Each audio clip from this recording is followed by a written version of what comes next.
जय भारत के साथ स्वागत है आप सभी का आपके अपने news channel the CMM news 24/7 पर। तो हेलो दोस्तों, आज तारीख हो चुकी है 9 अगस्त 2021 और दिन हो चुका है सोमवार। तो जानेंगे आज की महत्वपूर्ण कुछ चुनिंदा जेन्युइन खबर। ओलंपिक मेडल जीतने के बाद नीरज पर इनामों की बारिश। उसी के साथ खबर आ रही है गोवा से। गोवा में कोरोना के कारण कर्फ्यू को बढ़ाया गया है। वही ओलंपिक का समापन हो चुका है। आगे बढ़ने के संदेश के साथ ओलंपिक खेलों का समापन हो गया है। वहीं मुंबई वालों के लिए खबर है कि मुंबई में ट्रेनें जल्द ही शुरू होने वाली है। लोकल में सफर करने वाले लोगों के लिए उद्धव ठाकरे ने ये ऐलान जारी किया है। तो इसी के साथ चलते हैं पहली खबर पर। तो पहली खबर में है आनंद महिंद्रा का स्वर्ण पदक विजेता नीरज चोपड़ा को SUV 700 उपहार में देने का वादा। महिंद्रा समूह के चेयरमैन आनंद महिंद्रा ने टोक्यो ओलंपिक खेलों में भाला फेंक स्पर्धा में देश के लिए स्वर्ण पदक जीतने वाले खिलाड़ी नीरज चोपड़ा को कंपनी की आगामी SUV 700 उपहार में देने का वादा किया है। चोपड़ा के पदक जीतने के कुछ देर बाद ही महिंद्रा ने यह घोषणा की। ट्विटर पर एक फॉलोवर ने महिंद्रा से चोपड़ा को SUV 700 उपहार में देने के लिए कहा, जिसके बाद महिंद्रा ने लिखा, हाँ बिल्कुल, हमारे गोल्डन एथलीट को SUV 700 उपहार में देना मेरा सौभाग्य और सम्मान होगा। तो ओलंपिक मेडल जीतने के साथ ही नीरज चोपड़ा पर इनामों की बारिश शुरू हो गई है। वहीं उन्हें आनंद महिंद्रा की तरफ से महिंद्रा की नई लॉन्च होने वाली महिंद्रा SUV 700 कार भी तोहफे में मिलेगी। इसी के साथ चलते अगली खबर की ओर। तो अगली खबर में है गोवा में अभी जारी रहेगा कोरोना कर्फ्यू, 16 अगस्त तक बढ़ाया गया।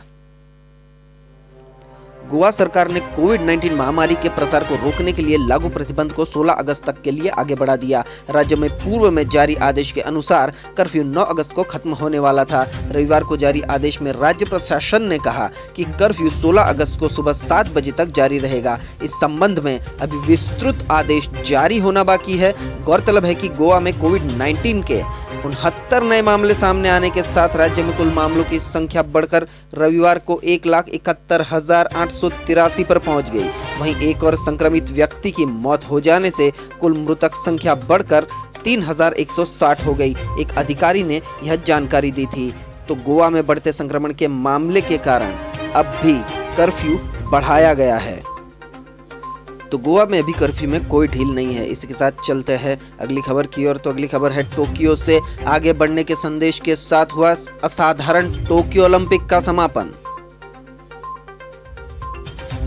कोविड-19 वायरस और निकट आ रहे तूफान के बीच असाधारण टोक्यो ओलंपिक खेलों का रविवार को यहां रोशनी के फव्वारों के बीच समापन हो गया, जिसमें उम्मीद और दृढ़ता का अभूतपूर्व प्रदर्शन दिखा। जापान की राजधानी में इतिहास के सबसे विशिष्ट खेलों का समापन शानदार आतिशबाजी के साथ हुआ, जिसमें नृत्य, गायन और खुशियां मनाना शामिल रहा। कोविड-19 महामारी के दौरान जान गंवाने वालों को याद करते हुए आगे बढ़ने के संदेश के साथ ओलंपिक ध्वज पेरिस को सौंपा गया, जहां अगले ओलंपिक खेल 3 साल बाद आयोजित किए जाएंगे। वैश्विक स्वास्थ्य संकट के कारण 1 साल देरी, बढ़ती लागत और आयोजन को लेकर स्थानीय लोगों की विभाजित राय के बीच टोक्यो ओलंपिक तमाम चुनौतियों को पार करते हुए समापन समारोह तक पहुंच गया।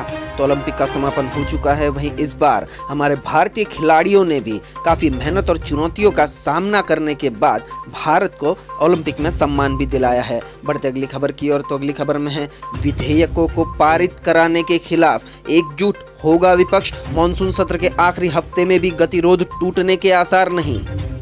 तो विपक्ष एकजुट होने जा रहा है। जो भी बीजेपी विधेयक पारित कर रही है तो उसी के खिलाफ पूरा विपक्ष अब एकजुट दिखाई दे रहा है। तो मॉनसून सत्र के आखिरी हफ्ते में भी विपक्ष पेगासस जासूसी कांड पर बहस की मांग का अपना रुख नहीं बदलेगा और दोनों सदनों में कई अहम विधेयकों को बिना चर्चा आनन फानन में पारित कराए जाने का भी मुद्दा बनाएगा। विपक्षी नेताओं ने संकेत दिया है कि संसद में विपक्षी आवाज को हो रही अनदेखी के साथ विधेयकों को पारित कराने के सवाल को विपक्षी दल राष्ट्रपति के पास ले जाने पर गंभीरता से विचार कर रहे हैं। संसद में पेगासस पर अपनी बात रख पाने में नाकाम रहे विपक्षी नेताओं ने रविवार को संयुक्त वीडियो जारी कर साफ संकेत दिया कि बीते 14 दिनों में पेगासस कांड पर दोनों सदनों में जारी गतिरोध हमले हफ्ते भी थमने वाले नहीं है। इस हफ्ते यानी अगले हफ्ते भी ये हमले नहीं थमेंगे। विपक्ष पेगासस जासूसी कांड मॉनसून सत्र के पहले दिन से उठा रही है।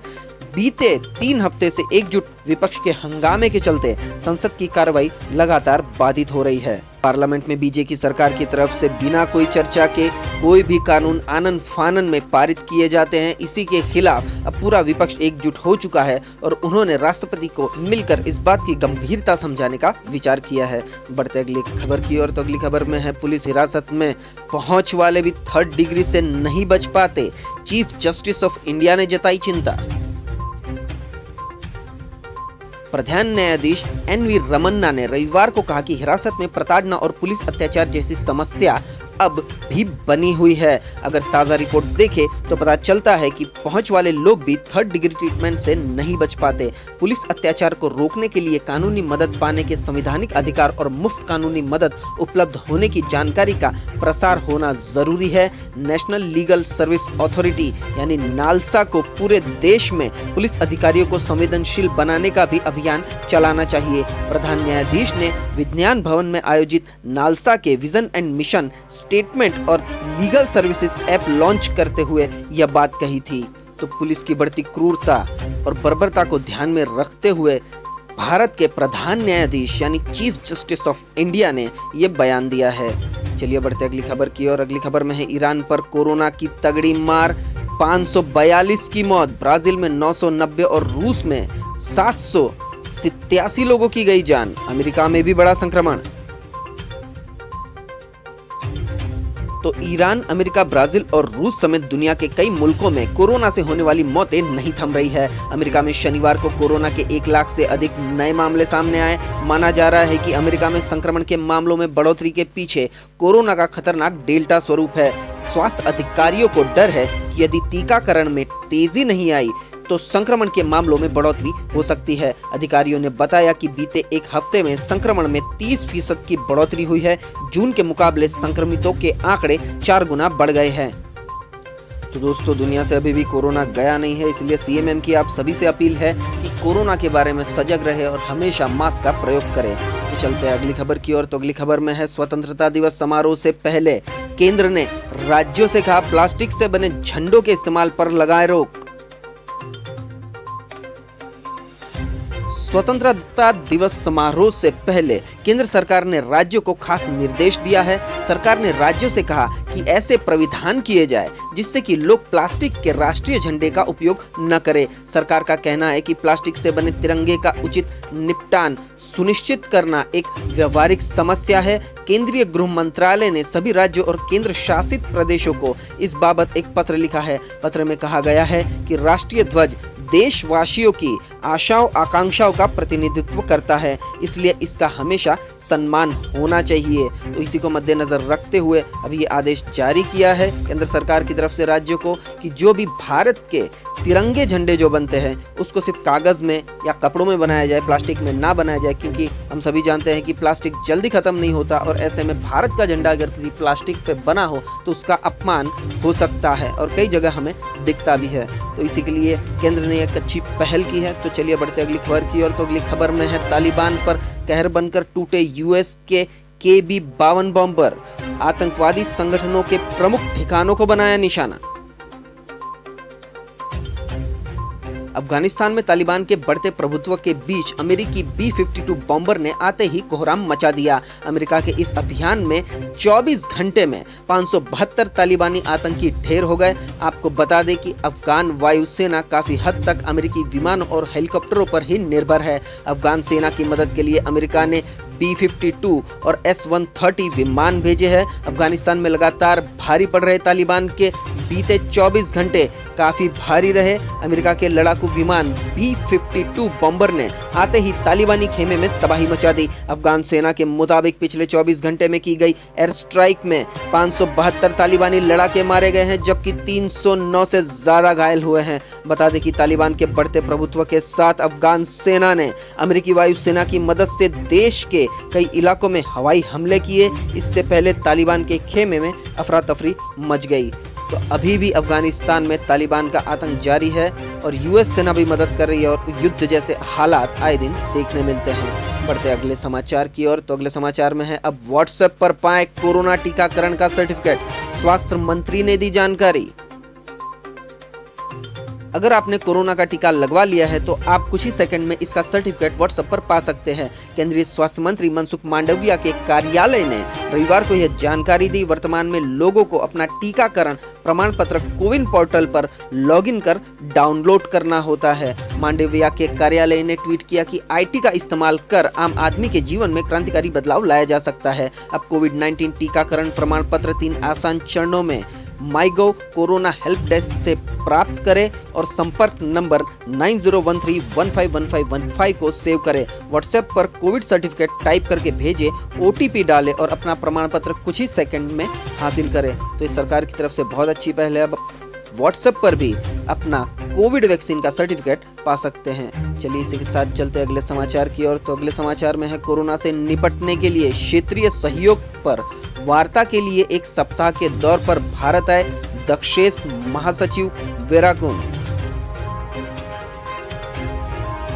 दक्षिण एशियाई क्षेत्रीय सहयोग संगठन यानी दक्षेस के महासचिव एशला रूबान वेराकुन कोरोना वायरस महामारी से निपटने समेत क्षेत्रीय सहयोग को और मजबूत करने पर चर्चा के लिए एक सप्ताह के आधिकारिक दौर पर रविवार को भारत पहुंचे हैं। दक्षेस महासचिव वेराकुन विदेश मंत्री और विदेश सचिव के साथ भी वार्ता करेंगे। वह विदेश राज्य मंत्री राजकुमार रंजन सिंह और विदेश सचिव हर्षवर्धन श्रृंगला व विदेश मंत्रालय में सचिव पूर्वी रीवा गांगुली दास के साथ चर्चा करेंगे। दक्षेस महासचिव वेराकुन कोरोना से निपटने क्षेत्रीय सहयोग को और मजबूत करने पर चर्चा कर सकते हैं।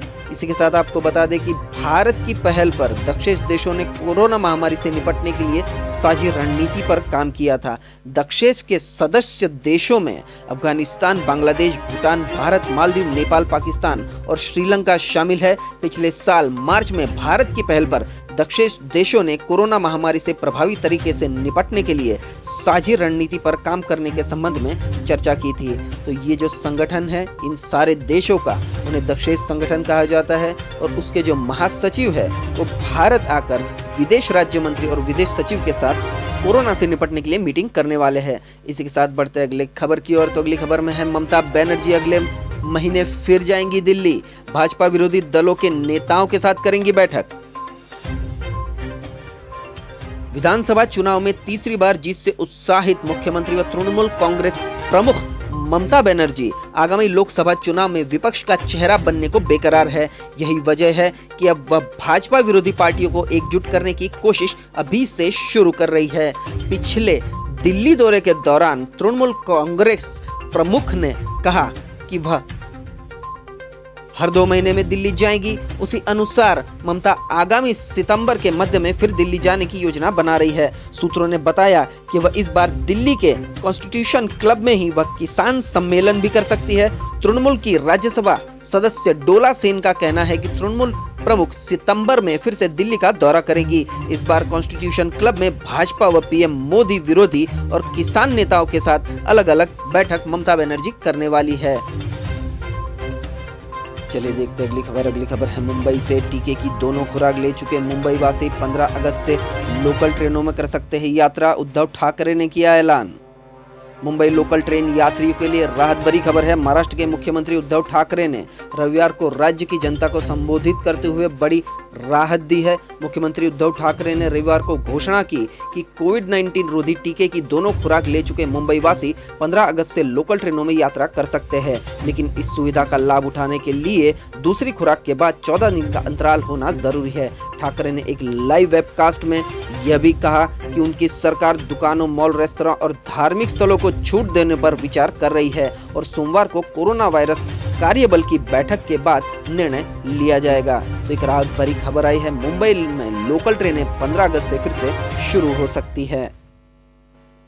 चलिए बढ़ते अगले समाचार की ओर। तो अगले समाचार में है प्रधानमंत्री मोदी सोमवार को यूएनएससी की समुद्री सुरक्षा पर खुली चर्चा की अध्यक्षता करेंगे। तो प्रधानमंत्री नरेंद्र मोदी सोमवार को संयुक्त राष्ट्र सुरक्षा परिषद यानी यूएनएससी की समुद्री सुरक्षा पर एक खुली परिचर्चा की डिजिटल माध्यम से अध्यक्षता करेंगे। इसका विषय समुद्री सुरक्षा बढ़ाना, अंतर्राष्ट्रीय शांति एवं सुरक्षा के रखरखाव के लिए एक मामला होना। प्रधानमंत्री कार्यालय ने रविवार को एक बयान में कहा कि इस परिचर्चा में यूएनएससी के सदस्य देशों के राष्ट्राध्यक्षों और वहां की सरकारों के शामिल होने की संभावना है। इसमें संयुक्त राष्ट्र के अधिकारी और प्रमुख क्षेत्रीय संगठनों के भी शामिल होने की संभावना है। तो अब जानते हैं वातावरण का हाल, देखते हैं कैसा रहेगा भारत के अगले 24 घंटे के मौसम का पूर्वानुमान। तो अगले 24 घंटे के दौरान उत्तर मध्य प्रदेश, पूर्वी राजस्थान के आसपास के हिस्सों, पश्चिम बंगाल, सिक्किम, उत्तरी ओडिशा के कुछ हिस्सों, बिहार, झारखंड, पूर्वी उत्तर प्रदेश, तटीय कर्नाटक और केरल के कुछ हिस्सों में हल्की से मध्यम बारिश के साथ एक दो स्थानों पर भारी बारिश हो सकती है। पूर्वोत्तर भारत, उत्तराखंड, हिमाचल प्रदेश और तमिलनाडु के कुछ हिस्सों में एक या दो स्थानों पर तेज बारिश के साथ हल्की से मध्यम बारिश के साथ एक दो स्थानों पर तेज बारिश भी हो सकती है। स्काईमेट वेदर के अनुसार जम्मू कश्मीर, पश्चिम उत्तर प्रदेश के कुछ हिस्सों, पंजाब, हरियाणा और दिल्ली के अलग अलग हिस्सों, पूर्वी राजस्थान के शेष हिस्से, मध्य प्रदेश के भी बाकी हिस्से, छत्तीसगढ़, कोंकण और गोवा, अंडमान और निकोबार द्वीप समूह, लक्षद्वीप के कुछ हिस्सों में हल्की से मध्यम बारिश संभव है। तेलंगाना, आंतरिक कर्नाटक, दक्षिण गुजरात और आंतरिक ओडिशा के कुछ हिस्सों में हल्की बारिश संभव है। इसी के साथ आज के ब्रेकिंग न्यूज और टुडे न्यूज अपडेट का ये वीडियो यही समाप्त होता है। वीडियो को पूरा देखने के लिए आप सभी का बहुत बहुत धन्यवाद। देश और दुनिया की जानकारी के लिए सब्सक्राइब कीजिए द CMM न्यूज़ 24/7 को और बेल आइकन को भी प्रेस कर दीजिए ताकि हर रोज की ताज़ा खबरें, न्यूज़ अपडेट सुबह सुबह सबसे पहले आपके मोबाइल पर मिल जाए। तो मिलते हैं अगले न्यूज़ अपडेट के साथ। आपका दिन खुशनुमा रहे। Thank you, take care, goodbye, जय भारत।